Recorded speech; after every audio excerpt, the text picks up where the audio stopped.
Welcome back to the Mental Health Mukbang, where we try to make mental health easily digestible. My name is Jed. I am a therapist based out of LA. Today I've got Korean fried chicken. Oh, not Korean fried chicken. Korean spicy chicken that I made myself this morning earlier. And also some braised pork from Tenren and lychee green tea. So it's going to be a good day. It's going to be a good day. Wow.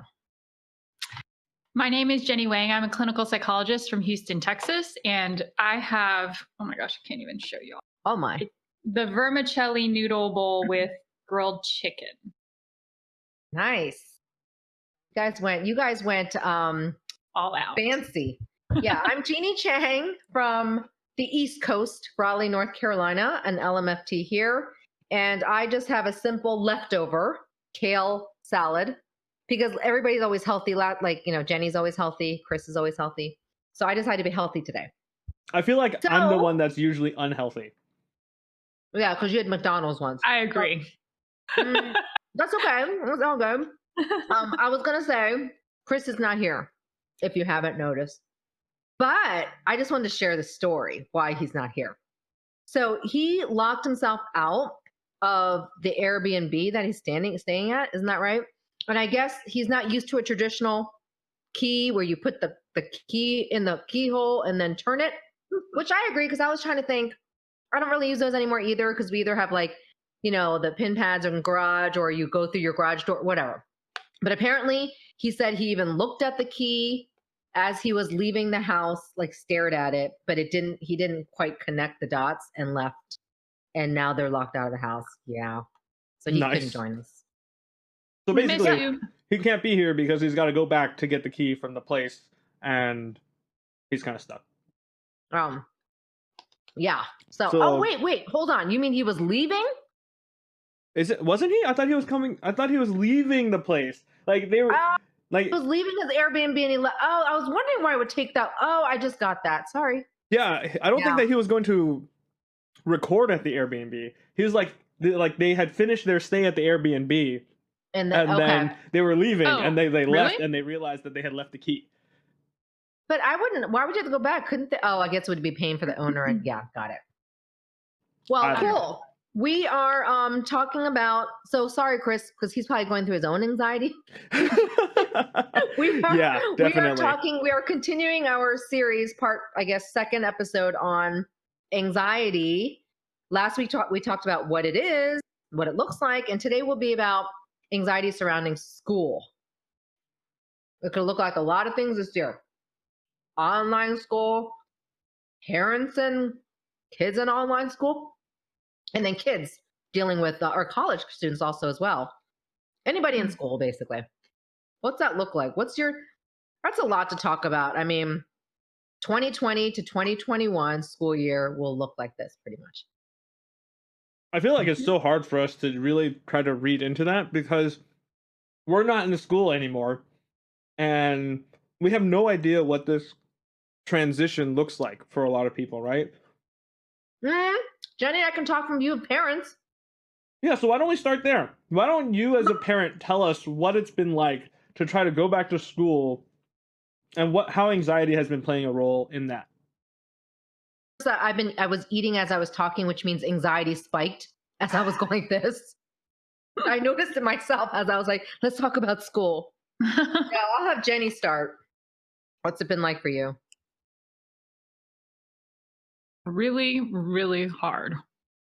And I think even stepping back from that, it's the entire shift of expectation, right? So this fall was supposed to be the year where both of my kids are in full-time school at the same time, same drop-off, same pickup. This was the year that I was going to be free in the sense of being able to do work and all the things I needed to do. And so even that shift, right, that kind of letdown of man, I was envisioning all this time to do the things I needed to do, that has shifted. In terms of anxiety, I think leading up to that first week was really hard because spring semester where we converted to virtual was a hot mess. Though the school tried their best and did what they could to pivot, it was very like chaotic. And so the thought of having to go back to that was anxiety provoking. And then also managing our kids. My kids don't have anxiety about school, but they're upset that they're not going to school. And our district, a lot of kids now are in person, but we've chosen to keep our kids at home. And so there's managing their frustration, which then causes me to feel dysregulated at times. And so it's been very, very hard. Luckily, my kids, so my son is 4, and so it's kind of low stakes because he's not in kindergarten yet. Whereas my daughter is in 2nd grade. And so she's pretty self-sufficient by now after maybe 4 or 5 weeks of virtual school. But you still feel like there's a disconnect between really knowing what the expectations of the teachers are, and then if your kid is doing what they need to be doing, right? And so there's anxiety that like things are falling through the cracks and we don't realize it, that she's not completing assignments when she needs to and things like that. So it's been hard. It's been really, really hard. Well, thanks for your bluntness. I would agree. You're poor. I mean, yeah, first of all, poor you. I relate as a mom that you would have had some freedom this year. Yeah. But next year, let's hope. We're all hoping for next year, right? Yeah, I hope so. But my perspective is similar, except my kids are older. So obviously they're more self-sufficient, the ones that are at home. So them being at home has not affected me too much, except there is no sports. So in the evenings, they're a little more bored. They used to do, right, soccer. My son's on the soccer team in high school. My 8th grader would at least have activities like tennis or whatever. And we stopped all that. So I sense a little bit more like annoyance in all of us in the evening when I'm like, what are you doing? Why are you still on Fortnite? That's the big. And they're like, what else is there to do? As long as they're done their homework, I guess I'm like, that's true. But I'm like, go outside. And well, what are you going to do? Like kick a ball by yourself? So it is, yeah. So that's been more frustrating. But then, where my anxiety really has spiked as I eat with a mouthful, showing you how anxious I am. 2 kids in college. Every day, I try to practice what I preach by doing some deep breathing and meditation when I see the college updates, because colleges are so good at keeping parents in the loop with the app that we did download. But you don't want to see the spike in cases, and then you see the dorms that are quarantined, and then so I do my best to stay out of some of the parent communication, because I know, like, trying to be, understanding myself and my anxiety and trying to manage that as I do my work. I try not to engage. But you know how you see Facebook updates? Oh, did you see the latest people quarantine? Oh, is your first? And then I'm just like, okay, so it's not. I have a freshman. I do feel sad, and since I talk about grief, I will say I'm grieving his normal college experience. So he doesn't know what he's missing. So that's the comfort. So if we're talking about anxiety, what I try to do for myself is that I'm looking at, you're looking at like what helps you and how are you getting through it, right? But acknowledging that you're stressed about it. I think what has helped me to manage it pretty well is that my son isn't complaining. Like, he doesn't send me, in fact, I don't even hear from him. But when we text him, we're like, how's it going? He's like, good. I just practiced tennis, because he did make the tennis club tennis team at his school. And I don't detect any anxiety. He knows clearly what's going on, because he even told us, yeah, a good friend of mine, or the friend that I got to know in one of my classes, is in the dorm that's being quarantined. He just said it matter-of-factly. I was like, okay, gotcha. So I'm focused on that. So I think a lot of anxiety, like I said, it's contagious. So if he's good, then he's helped me to calm down, and I got to do the same thing. So I'm very cautious about how I text him now. I won't say, are you wearing masks? Are you hand sanitizer? I did that the first week. Are you washing your hands? Are you taking a shower? But that's helping me manage my anxiety, the control, right? Understanding what I can control, giving you guys a tip there, and what you cannot control. So I'm focusing on what I can control. There's a lot. I always tell people there's a lot you can control, but we look at the things we can't. which Yeah, right. doesn't come with So anxiety. obviously, like one of the first things that we learn, well, maybe not one of the first things that we learned, but like in our intro to psych classes way back in undergrad, or however far back it was, we learn about this idea of the locus of control, right? Where we have this where we put our focus, where we feel like we have um control, right? Where we center that is very important to our perception of stress and anxiety, right? Because a lot of things, right? So there are certain areas where we internalize them, right? We believe that we have that locus of control. We are where the control lies, and there are certain things where we externalize them. We give them up and we say that that is outside of our control. So generally, when we talk about relieving some of that stress, right, we put it outside of our locus of control so that we don't feel that immediate stress.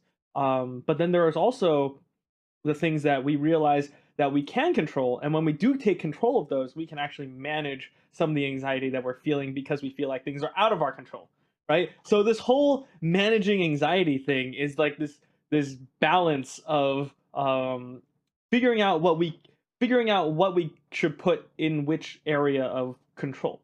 So in specifically right now, right, in this time of COVID, in this time of school, like as people are going back to school, right, which is one of the reasons why we're talking about anxiety in school, because a lot of people are starting classes again, a lot of people are going to their dorms, a lot of people are, there's a lot of stuff going on, and there's so many things that honestly I feel like this episode could go on for at least like an hour and a half just talking about the things that we struggle with when it comes to anxiety in school. Because right now, if we want to break it down, like just each individual thing, from being like moving in to whether it's moving in, whether it's like classes, learning how to use online, figuring out how to motivate yourself, like in specific times, feeling anxious because you can't motivate yourself and there's nobody holding you accountable as a result of not having to be in class.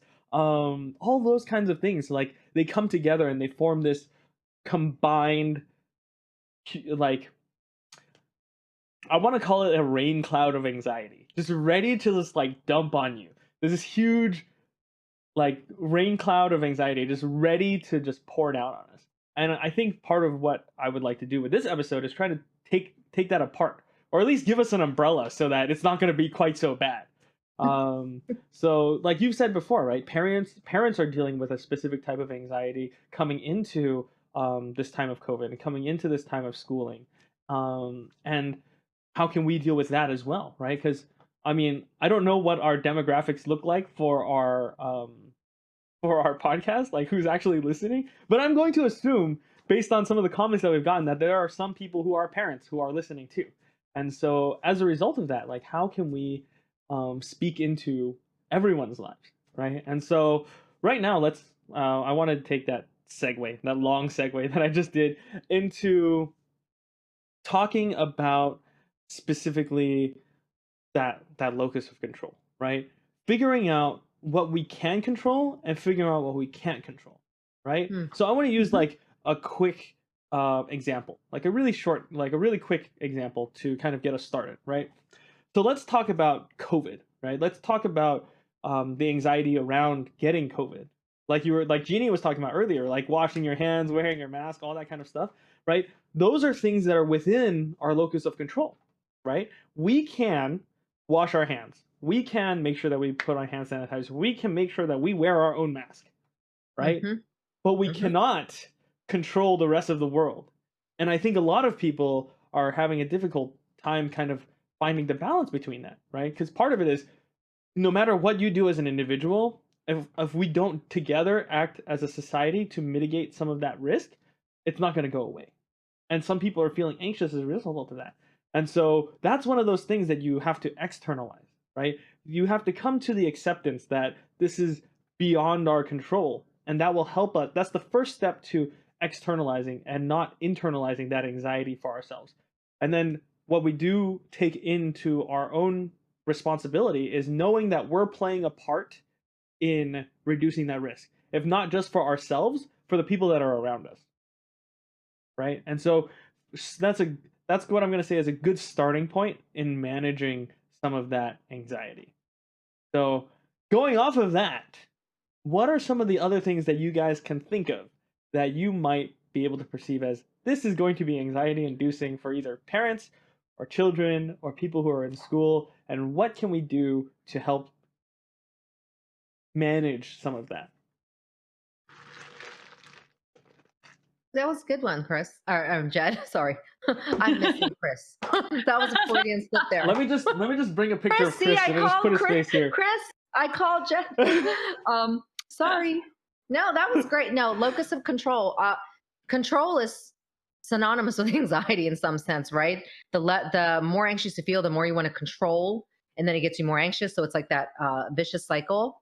My thing to answer that question would be, I lost my train of thought because I miss Chris. No, I'm kidding. I was gonna. I think the main thing that I say is that people don't like the feeling of anxiety.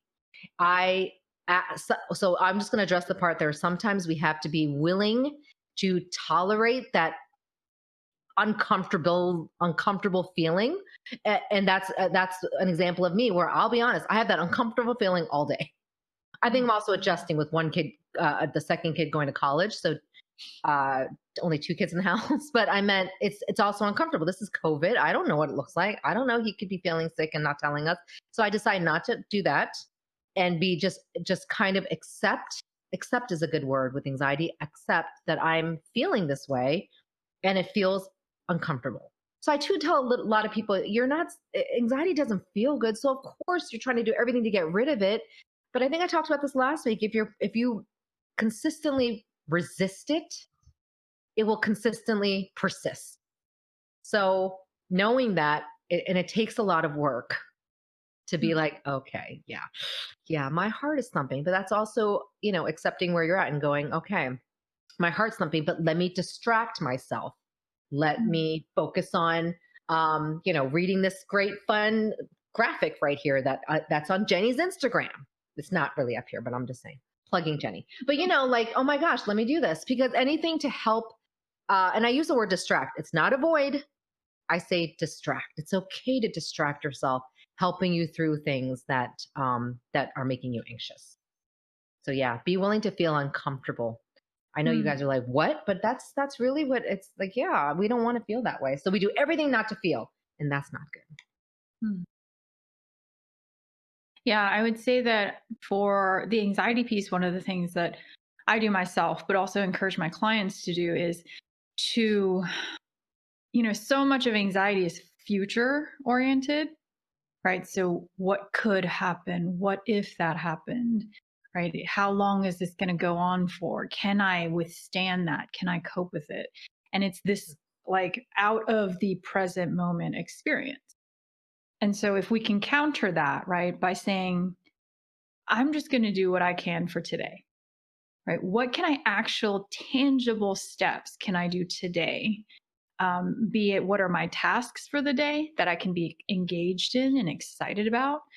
Because the reality is our brains are not wired to be in a task and then worrying about the future. It doesn't work that way, right? And so if I can just focus on what is going on for me today, right, and focus on that task, I find that I'm much less living in the anxiety-driven world, right, where I'm always worrying about the future.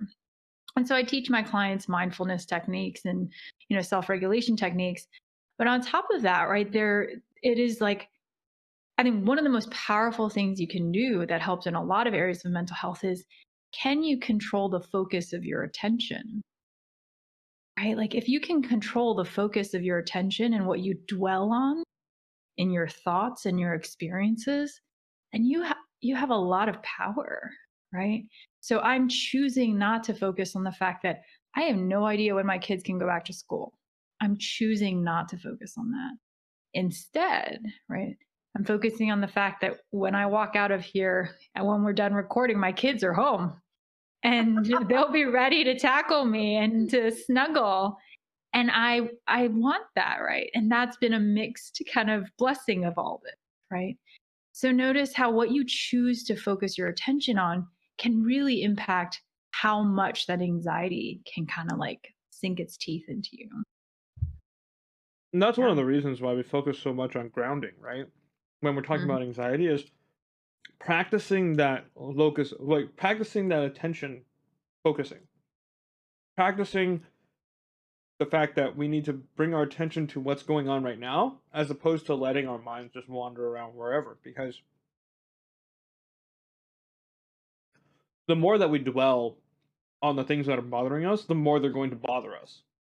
And Mhm. so, like Jeannie has said, right? It's important to, obviously, step one is acknowledge, right? You need to figure out what it is that's making you anxious, so that you can either one, deal with it immediately, or two, distract yourself from it, right? Because this whole COVID thing is not going to go away. Um, so you can't really do anything about it. So what do? We focus on what we can do. We focus on what's ahead of us, like in our present space, to stay mindfully grounded in what we're dealing with right now, right? And whether that looks like your homework, whether that looks like, it could be the dishes that are just sitting there that need to get done, right? That is one very specific item that you can direct your attention to, and in that moment as you're doing it, like, it's really hard to think about anything else, right? And so it is just practicing that over and over again. And but it does start with acknowledging what it is that's bothering you. I think that's a really important thing to bring up, right? Because a lot of times anxiety is this I think we talked about it last week, right? It's just this, like, this big feeling that's just there. You know something is wrong, but you don't always pinpoint it. And I think pinpointing it is a very important thing, so that we can know exactly what it is that's bothering us. Like I was just saying, like, so we can deal with it, or we can not avoid it, just know what it is, but do something to hold your attention, pull your attention away from that thing that's making you that anxious. So that specifically right now in this context being COVID, right? But thinking outside of COVID, COVID just feels like this unavoidable monster right now, right? But thinking outside of that for a quick second, right? Let's try to isolate school, right? What are some anxieties that we could deal with? Like, what might be some examples of anxieties that we would have to deal with, that we could employ some of these acknowledging, and because we can't always just acknowledge things and then distract ourselves, because schoolwork is one of those things, right? You have to deal with it. So maybe we can explore that really quickly. That's a good question. Yeah, I'll definitely grounding. What the only thing you can control is the present, right? What's going on here and now. So I tell people for school, one thing at a time. Like our productivity and, you know, being Asian, multitasking is seen as good, but that is also a way of maybe over functioning when you're super stressed, doing more to get distracted, right? And I say distract, but when I say distract, it's like knowing that you're anxious and kind of getting you through the moment. So not overall, but when you have to do schoolwork, then I'm saying focus on your schoolwork and delve literally saying, hey, the next 2 hours, I'm just going to do schoolwork.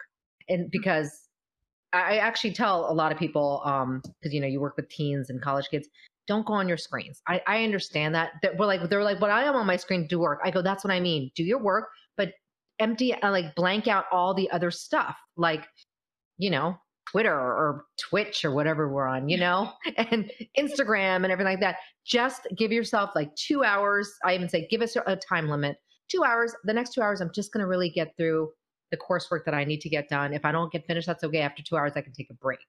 But something simple, I give them, you know, those SMART goals. I say, do SMART, measurable goals, especially to go step by step in managing anxiety. And your schoolwork does come first. So I actually say, also, this is not a mom thing, just helping students. You're a student, so why don't you make that a priority? So make schoolwork a priority, because I know it'll stress you out more when you don't get that good grade, if that's what you want, right? And so, and that's not a mom thing. I'm like, hey, you know, let's just focus on I know it's Google, we're using Google Meet in our school system. So I know it's Google Meet and you see all these chats. Then I tell the kids, even my young middle schooler, turn off the chat. You know, you can close the chat box, right? And he's like, I don't know how to do that. I go, I will show you. Because even the teachers are like, unless we tell you go to the chat box, they're like, just pay attention in class. So what I would say is when I say distract to get through the moment, but you can eliminate some distractions that'll turn your attention. You know, that whole squirrel. What's that movie? What movie was that in? Anyway, Secret Life of Pets. yes, I'm like that. I'm like squirrel. So I have to. So my motto is to really manage the anxiety is one thing at a time that I feel like I need to finish. And multitasking is, I will tell you, not good for the brain. So I know that's a word, but it doesn't. It does not help you. It actually can aggravate your anxiety. So one thing at a time. I'm gonna say that for myself. Sometimes you do I 50 need things that. at once. Yeah, What'd you like say? doing multiple things at once actually helps me. But I would say that for the majority of people, it is better to focus on one thing at a time. Because I No, but will you know, say that you and Chris are the under anxiety people. yeah, So we could analyze you guys. No, I'm kidding. we should have like a case study about us because we're like anomalies. I'm kidding. No, it really what helps you is important, Yeah, right. right? What is helping you manage your anxiety? I think it's a process of figuring out what works for you, right? But I like what you said about prioritizing, right? And setting specific time to do certain tasks. I think that really helps a lot. That's something that I've seen with a lot of people, right? If you have a difficult time focusing, right? Maybe set a timer for a shorter period of time to just focus on one task. At least you know, like, there are a lot of productivity. I think the reason why a lot of productivity things out there encourage that is because it works. For the majority of people, it works. You set aside X amount of time, you get rid of all your distractions. My friend on his MacBook had like a thing where it literally just cuts the internet for everything else, except for what he's using it for like 30 minutes, and you can't do anything about it. Like, that's it. Oh, interesting. And so it might be that, right? Turning off the distractions so that you don't have to have all of this excess stimulus so that you can prioritize and get things done, right? It helps you to not, I guess, the equivalent, I guess, is turning off notifications on your phone. For people who, here's a really good example, right?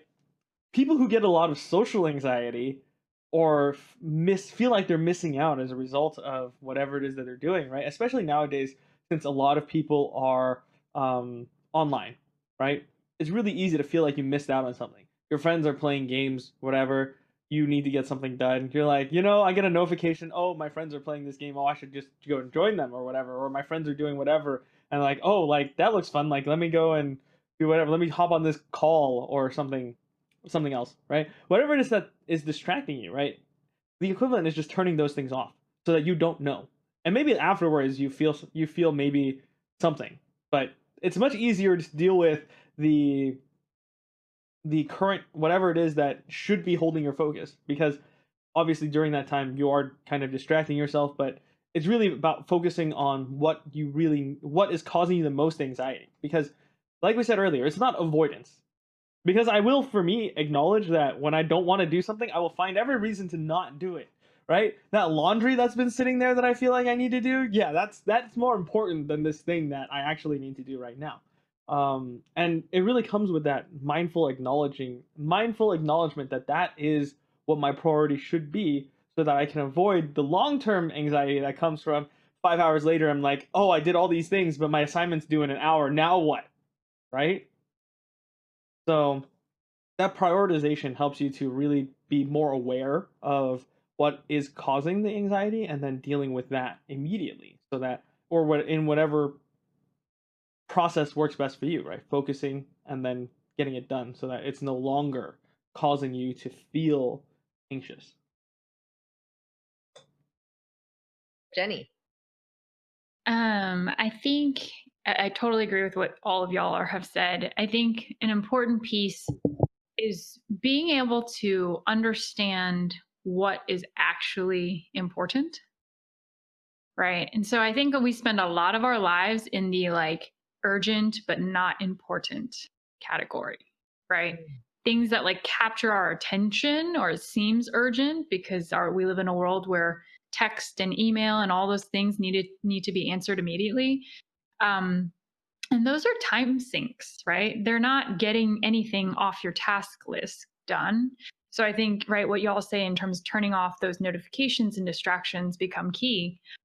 But I think that with people who have anxiety, they're living, so I'm talking about this like quadrant, 4 quadrants: important, not important, or less important, urgent, not urgent, right? And so if you think about it that way, right, people who have anxiety often are living as if everything on their list is urgent and important. So no wonder they feel, right, like they cannot rise to the occasion because they feel like there are 6,000 fires that they need to address at all the same time. But urgent, right, means your water heater has exploded over your kitchen and water is pouring into your kitchen. That is urgent.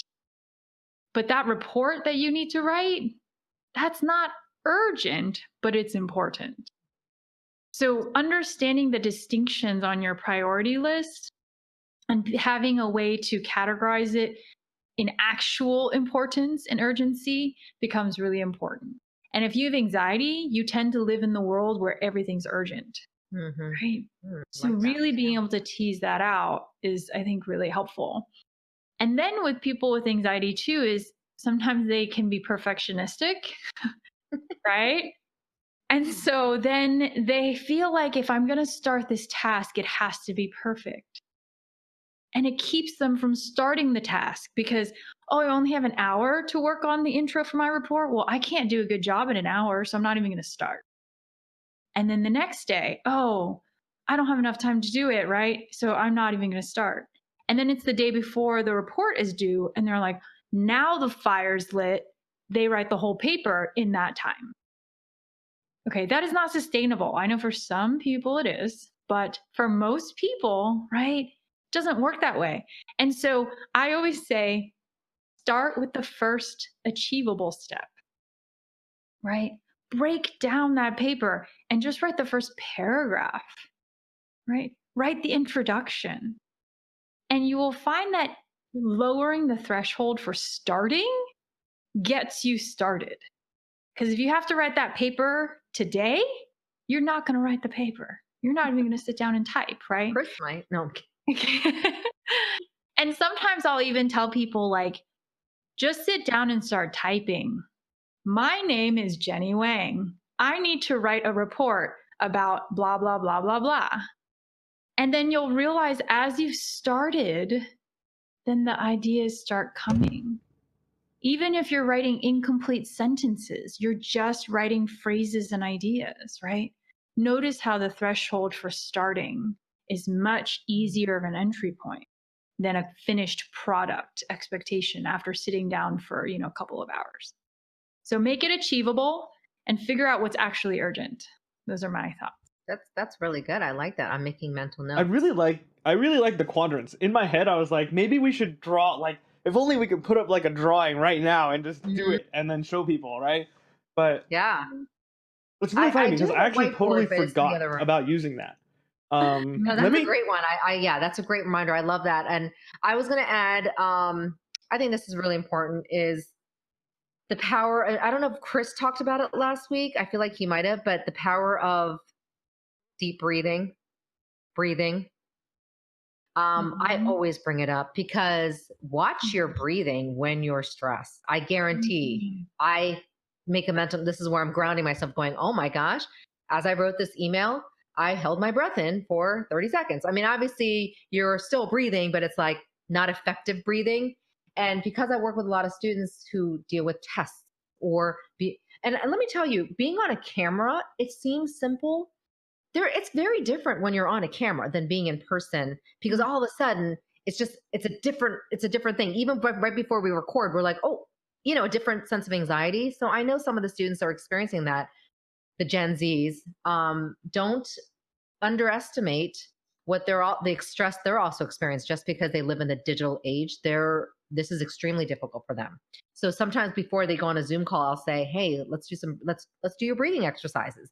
And, you get a lot of poo-poo, like, really? No, Jeanie, is that a skill? I'm like, listen, from a person who legitimately thought deep breathing was stupid. No, I'm saying that on air. years ago where I just thought, what is that? I vouch for it because I saw the power in it when I do it, because I always ask people, why is deep breathing important? And people will say things like, oh, it helps relaxes you, definitely relaxes your muscles, it helps you focus. But I would say the core of it is it brings oxygen back to the brain. And if you don't have oxygen flowing effectively, your brain just stops thinking. And then you get the deer in the headlights, like, I can't do anything, the freeze complex. Oh my gosh, I'm so overwhelmed, so I can't do anything, right? Or you're over functioning, right? So I talked about that last week. But yeah, so I actually really say there's so many deep breathing. So I don't really have to, I feel like there's so many great deep breathing things, but really, really understand it's about inhaling well. And it's not like, which I see a lot of kids do. I'm like, no, no, no, no, no. Inhale from the gut, really bring it up and puff out your chest, and then feel it, because you probably don't inhale, and then really exhale it out. And there's a difference. It'll, like I said, the anxiety, of course, may still be there, but they'll say, oh yeah, you know what? I don't have to do this now. Or let me think about this. This email is not that bad. Or this B plus is not that bad. Thought, basically, it helps you think more clearly. So I am a big advocate of that, because I do practice that, and I do find that it works. It works really well when you're driving. But of course, it helps you, right? It helps you think. I'll keep that in mind next time I drive through LA traffic. Like, no, it really, yeah, try it. You find yourself getting frustrated, but I bet you're holding your breath. Like, oh my gosh, I do. I hold my breath a lot when I'm stressed. So, but also that brings a lot of tension to, like, your body, right? Your body, in order to deal with a lot of the stress, tenses up, because your body is literally preparing for that fight or flight response when you're stressed out, right? Your body is getting ready to make a decision as to whether or not I run, or whether or not I fight or freeze, right? You freeze because it's just so overwhelming, right? Because there's no option. And so that's what happens. You tense up. You just kind of like, that was a really weird imagery right there. Screenshot that image of you. But yeah, it is really about the whole deep breathing thing, right? Like, I also will admit that at a certain point in my life, I was just like, this is so dumb. Like, why? But it is like one of those things that brings you back into the moment, essentially, right? That's why we incorporate in so many of the activities that we do as therapists. Why is breathing important? Because it is a vital function that we do that we often don't think about. And it's the core awareness that we have in order to continue to survive. And it is really important for us to our brains need it. Yeah, your brain needs it, and it's a good way to, like, reorient yourself. And so that being said, going back to what that was a little weird tangent. Anyway, going back to what Jeanie was saying, right? I wanted to touch on that again, right? Like, the 4 quadrants that she was talking about. For those of you who are unfamiliar, right? For one of the ways that we can approach understand, like, prioritizing things is by using these 4 quadrants. Essentially, it's like, you imagine like that graph paper that you used in elementary school, dividing it up, and there's like it's like a graph. Like, you have a plus sign on one axis is how important is it, on the other axis. Graph paper in elementary school? Just saying. What? I think I did. Yeah, like 5th grade, we were working on like. No, I just remember high school. Graphing things. But yeah, basically, there's like one axis is like important, and the other axis is urgent, right? And where you put things on those 4 quadrants is going to determine. It's going to really help you figure out how to prioritize things. Using that as a tool to help you to recognize what to prioritize is actually part of how we manage anxiety. It's part of, because in our brains we're categorizing things already, right? Regardless of whether we're aware of it or not, our brains are organizing the tasks that we need to complete, or the things that we think that we need to do. Our brain is organizing them and prioritizing them, but we're not always aware of it. And so part of the whole prioritizing thing comes down to breaking those things down into those smaller, manageable steps, like we've been talking about SMART goals all day, right? But it's figuring out like importance and urgency, and figuring out where on the graph it falls. and then going in order by breaking those things down, creating a list, and then breaking it down step by step. And then say you have like Jenny was talking about writing a paper, or was it one of you was talking about writing a paper, right? Jenny was talking about it. You write the first paragraph, literally just the first paragraph, and then if you get distracted, you can go do something else, right? But you started, and so when you come back down to it, it's like, here's a list. Let me break it down again, and we can go and break down these huge things. Like, say you have a research methodology class that you're in, assuming that you're in college already, right? You have a research methodology class. The final thing that you have to turn in at the end of the quarter is this huge 20-page research paper on a thing that you did already, right? And you're just like, this is so freaking big that I don't want to do it. I'm just going to avoid it. I'm going to pretend it's not there and just whatever, right?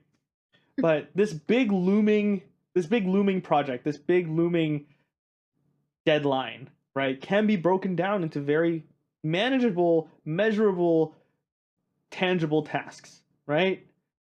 And if I think part of what we do as therapists, right, is help people to figure those things out for themselves. They are, or people, us included sometimes, we can get so overwhelmed by the things that we're doing that we can't see how we can break these things down because they're so I can't find the word right now, but it takes up overwhelming. Yeah, there we go. It's so overwhelming for us that we don't know what to do with it, and so we freeze and we just don't deal with it. And so using this as a tool to break it down for yourself, or even just talking it out with somebody. Like, it doesn't have to be a therapist. It could be anybody. Just talking it out with somebody who has a different perspective to help bring you back down from that feeling of being overwhelmed. Bringing you back down from that is a good place to start so that you can start thinking straight again and have that separate perspective that's like, hey, you like, this might be a good way to like deal with this or whatever. It's like, oh, like that doesn't sound as important as something else. And you're like, oh, you're right, it doesn't. And then suddenly you have this ability you regain your ability to take control and prioritize and break things down. Yeah, and I like how, Jed, you mentioned like this idea of talking to other people, right? Because then anxiety is so like, I'm just going to live in my head, right? And that's all exposure I have. And that kind of becomes your reality. Like, you think all these things that freak you out or make you anxious are actually, right, as big as they are in your head. And so seeing a therapist, talking to friends, right? Social support alone is enough to reduce stress level, right? Being in connection with other people who are stabilizing forces, regulating forces. Don't go hang out with your friend who's totally anxious and more than you are. Go find the friends, right, who are generally, right, pretty even keeled, pretty chill. They can offer you that emotional connection and support as well as perspective taking. Because with anxiety, it narrows your focus into these really specific, right, things that trigger your anxiety. And when you are able to engage with other people, it opens up your view again and says, woo, okay, this paper is overwhelming, but in the grand scheme of my 85 years of my life, what does that really matter, right? Nobody's going to ask me about the paper I wrote in research methods. At least nobody's ever asked me that, right? So perspective taking. Yeah, perspective taking. I love that. I was actually going to expand on exactly what Chris said. I think that's a great way to bookend. Jed, gosh, I'm sorry, Jed. Chris, I kind of miss you. Jed, really misses you. No, I don't really miss him. That's just weird.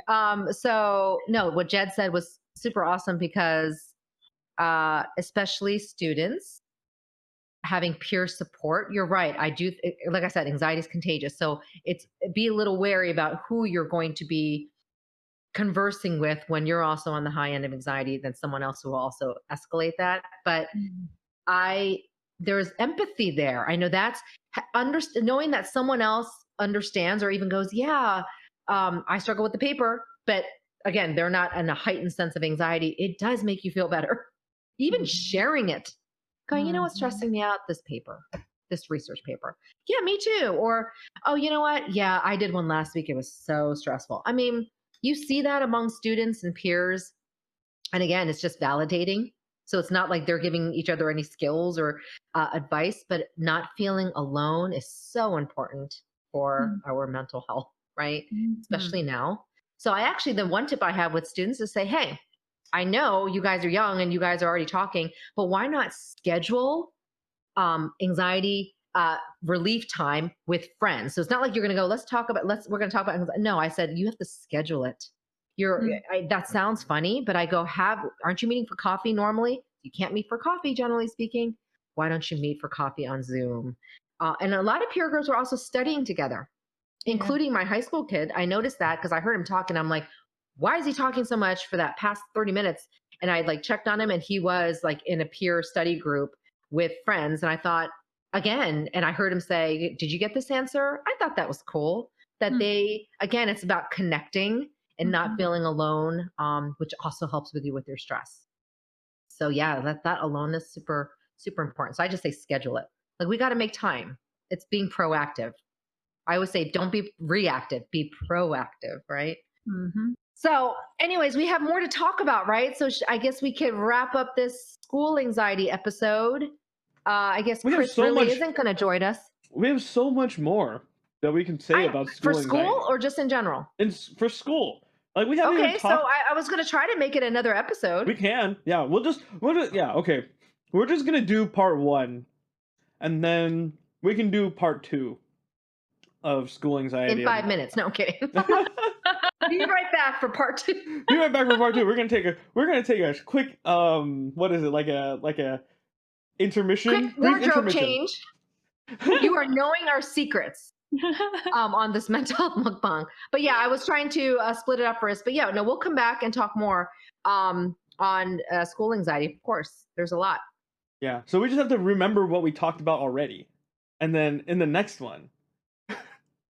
Right. So in the next one, which we can literally do in 5 minutes, like in the next 5 minutes, we could without Chris. Sorry, Chris, you're not going to make it. But to wrap up this one, thanks for joining us. We talked about second episode on anxiety, specifically surrounding school, and just our thoughts too, because we're also experiencing that as well. So, me and Jeanie as parents, and Jed working with parents. So. Thanks for joining us, and we hope that we made mental health easily digestible today, and we'll see you back soon. Yep, see y'all next week. In 5 minutes. No, okay. Bye. Next week. Next week. We'll see you next week. All right.